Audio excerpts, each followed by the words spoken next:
और चंद्रांशु जी, प्रभु के जीवन से हम बहुत कुछ सीख सकते हैं। आज दुनिया को क्या सीखने की जरूरत है, क्या कुछ शिक्षा हम प्रभु श्री राम के जीवन से ले सकते हैं? नवजोत जी, हमारे देश के बहुत ही महान कथावाचक हुए पूज्य डोगरे जी महाराज, शायद नाम आपने सुना होगा। पूज्य डोगरे जी महाराज ने एक बहुत अच्छी बात उन्होंने कहा कि जिस समय भगवान राम का जन्मोत्सव मना रहे थे तो मास दिवस कर दिवस भा मरम न जाने कोई, रथ समेत रवि था क्यों निशा कवन विधि होय। 1 महीने तक पूरे के पूरे जितने भी अयोध्यावासी नर नारी थे, सब पागलों की भांति सब नाच रहे थे, नृत्य कर रहे थे, गा रहे थे और सब इतने आत्मविभोर थे। सूर्य भगवान इतने उस दिन प्रसन्न थे कि हमारे वंश में परिपूर्ण ब्रह्म मर्यादा पुरुषोत्तम भगवान राम अवतरित हुए हैं।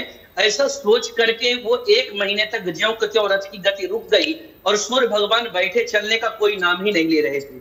तो उस समय का दृश्य है। पूज्य डोगरे जी महाराज कहते हैं कि देवता भी इस दृश्य को देखने के लिए आए थे। सभी देवता नवमंडल से पुष्पों की वर्षा कर रहे थे, खुशियां मना रहे थे। सिर्फ उस समय एक देवता वहां पर उपस्थित नहीं थे। पालने पर पड़े पड़े भगवान राम भी सब देवताओं की ओर देख रहे थे, सब खुश हैं, प्रसन्न हैं, सब उत्सव मना रहे हैं। केवल एक देवता नहीं दिख रहे हैं, उन देवता का नाम है चंद्र देवता। भगवान राम ने जब ऊपर दृष्टि डाली और दूर थोड़ी, तो उन सभी देवताओं से हट करके चंद्रदेव अलग खड़े थे और उनकी आंखों से झरझर अश्रु बह रहा था। उस समय भगवान राम ने मानो पूछा कि सब देवता प्रसन्न हैं, चर अचर नर नारी पशु पक्षी सब मेरे अवतार लेने पर प्रसन्न है, क्या आपको चंद्रदेव खुश नहीं है? उस समय चंद्रदेव ने कहा था कि दुनिया का कौन अभागा प्राणी है कि आप मर्यादा पुरुषोत्तम परिपूर्ण ब्रह्म जब प्रकट होकर के लोक में लीला करने के लिए आए हुए हैं, तो कौन ऐसा अभागा है कि खुश नहीं होगा? तो फिर पूछा कि आप दुखी क्यों हैं? उन्होंने कहा कि आप सूर्य वंश में जन्म लेकर के आप सूर्य भगवान का मान तो अपने आप बढ़ा दिया। दूसरा, आप ठीक दिन को 12 बजे जन्म लिए हैं। इससे सूर्य भगवान, मैं तो राकेश हूँ, रात्रि का स्वामी हूँ। 1 महीने से सूर्य भगवान जब जा ही नहीं रहे हैं तो हम कैसे आकर के दर्शन कर सके?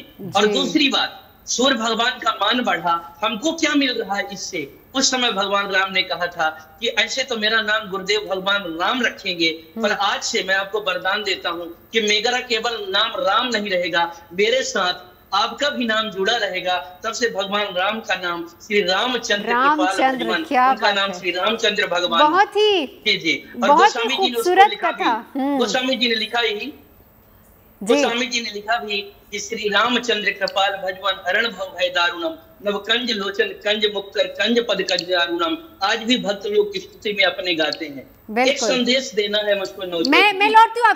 एस्ट्रो तक ऐप पर आपको मिलेगा भविष्य से जुड़े हर सवाल का जवाब। डाउनलोड कीजिए एस्ट्रो तक ऐप और चुटकी में जुड़िए इंडिया के बेस्ट एस्ट्रोलॉजर से।